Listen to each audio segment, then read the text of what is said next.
Hey there, James Roebuck here again, and this is my review of The Subtle Art of Not Giving a Fuck, the counterintuitive approach to living a good life. I did say last week that I was going to review a different book.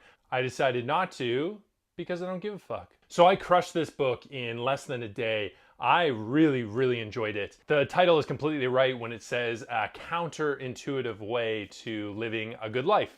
So I'm going to go through a couple general points that Mark makes in this book, but mostly I'm going to talk about things that really caught my interest. So the general concept of not giving a fuck is not to not care about anything. It's not nihilism. We're sorry, the number you have dialed is not in service at this time. Nihilism, which is the belief that life is meaningless. That's not what Mark is talking about. What Mark means by not giving a fuck is choosing your fucks to give. He talks about how everyone in their life has a limited number of fucks to give. So on a daily basis, if we give a fuck because someone gave us the wrong change, or give a fuck because someone bumps you on the street, or give a fuck because one of your colleagues didn't ask you how your weekend was, you're not going to end up having a very happy life. So the idea is to give a fuck, but only give a fuck about the things that are truly important to you. There are 3 subtleties to not giving a fuck. Number 1 is, not giving a fuck does not mean being indifferent, but it does mean being comfortable with being different. Number 2, in order to not give a fuck about adversity, you must give a fuck about something more important than adversity. And number 3, whether you realize it or not, you are always choosing what to give a fuck about. Mark makes a really good point when he says this. The point is not to get away from the shit. The point is to figure out what shit you like dealing with. Mark says that he believes we as a society are facing a psychological epidemic in which people no longer realize that it's okay for things to suck sometimes. With all the technology and connectivity that's a part of our lives today, we get stuck in something called the feedback loop from hell, which is where we might feel sad about something, but then we feel shitty about feeling sad. Or we might get angry and overreact, but then we feel shitty about getting angry and overreacting. We all know that technology, connectivity, and social media is damaging the way we think about ourselves. Depression in young people is at an all-time high, and that's simply because it's so easy for us to compare ourselves to others. And of course, when we do this online, we only get to see the filtered down best version of everyone else in our lives, and we're never faced with the problems and adversity that they're facing. And this leads people to feel dissatisfied.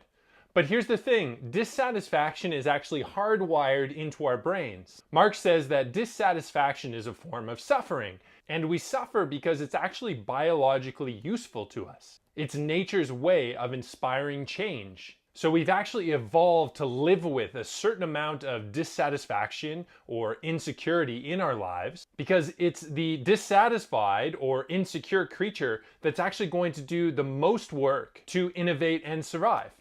So we're hardwired to eventually become dissatisfied with what we have and only satisfied with what we don't have.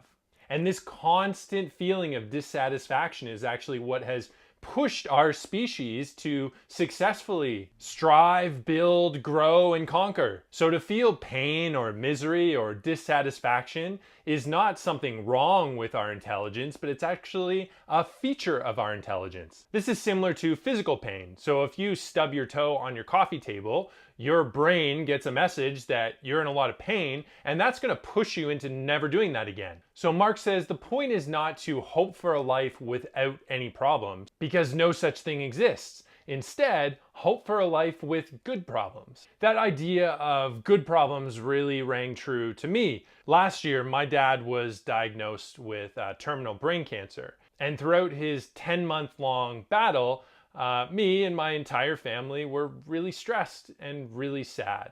And that gave me some really good perspective because nowadays, as I'm building my business, I'm experiencing a stress of a completely different kind. It's a good stress. It's positive. It's related to me aspiring to do something great. So that made a lot of sense to me when Mark was describing the difference between problems and good problems. And the key to finding your good problems is to figure out which problems you enjoy solving. Mark goes on to explain that when we have negative emotions, they're actually a call to action. It's our biological instincts pushing us to change something, do something different, get out of a certain situation. All life has pain, all life has suffering. You just have to figure out what kind of pain you're willing to deal with. But there's a reason why we don't all jump into action and change our lives every time we feel shitty about something. It's obviously not that easy. And that's because of something Mark calls Manson's Law, which is the more that something threatens your identity, the more you will try to avoid it. So that means the more that something challenges how you view yourself or how you view success or your values, the more you're going to try to avoid it. So in order to get over that, we have to change our perspectives and our definition of success. So if you push yourself into doing something and you fail, that's actually a form of success. Mark says that improvement is in fact just thousands of tiny little failures. And that means if someone else is better at something than you are, that just means that they failed more at it than you have. And if someone is not as good at something as you are, well, that's just because they haven't gone through all the painful experience that you have. Here's where Mark makes a really interesting point. He says, if you think about a child learning to walk, at no point does that child, after falling over hundreds of times, say, "Oh well, that's it for me. No walking, I guess. I'm just not good enough at it." He says avoiding failure is something that we learn later in life. And a contributing factor to that could be our media that just bombards us with so much success, but never ever shows all the hard work and all the failure that got a successful person to that point. He says that so many people, when they experience failure or sadness, they just want to stop everything and turn to something that's going to numb their pain. But there's a way around this. You can actually change your values and your goals so that they're process oriented. You see, the problem with saying, I want a really big house or a fancy car or to even live on a beach is that you work your ass off for years, but then when you finally achieve it, this metric has nothing else to give you. And this is why midlife crises are so common. Instead, define your success through something like being honest to others, something that you can continuously work on for your entire life. Again, you want to find the shit that you don't mind dealing with. Pain is part of the process. And Mark goes on to say when you are trying to achieve a certain goal or a certain value, you have to focus on just doing something. Instead of dreaming where you're going to be at the end, look at what the simplest task is that you can do right now.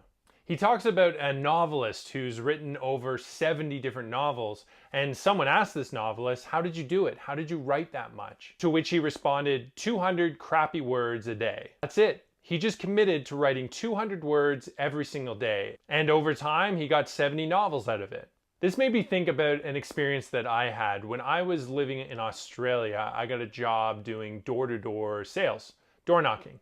It's a really tough gig and the toughest version of sales that I've ever experienced. You're bothering someone in the middle of the day at their home. You have to speak to them face to face. It's really intimidating. And those first few days are really tough because you've got so much fear and anxiety about going up to a door and knocking on it. So what I came up with one day is I told myself, James, today I want you to get as many rejections as possible. I want you to get as many fuck offs and slam doors in your face as possible. And I made that my goal for the day. I didn't make any sales that day, of course, but I went from knocking on a door reluctantly every 5 minutes to knocking on a door every minute. Anyways, I really enjoyed this book. I slammed through it today. Mark Manson's obviously a guy who's had a lot of world experience, and he's got a really good perspective on how to live a good life. The reality is everyone's got shit in their life, and we've all only got so many fucks to give. Today, this kind of advice is more relevant than ever. We are so bombarded by the best versions of everyone around us. It's almost impossible to not feel sad, depressed, or inadequate sometimes. And I think Mark offers a really great perspective on how to avoid falling into that trap. So if you want a really good and really funny read, go ahead and check it out. I'll be posting another review next Tuesday. I don't know what I'm going to read yet. I'll throw a picture up on Instagram when I find my new book. If you've been liking my reviews, please subscribe to my YouTube channel, follow me on Facebook, follow me on Instagram, and follow me on Twitter. Thanks a lot for watching, guys. I'll see you next week.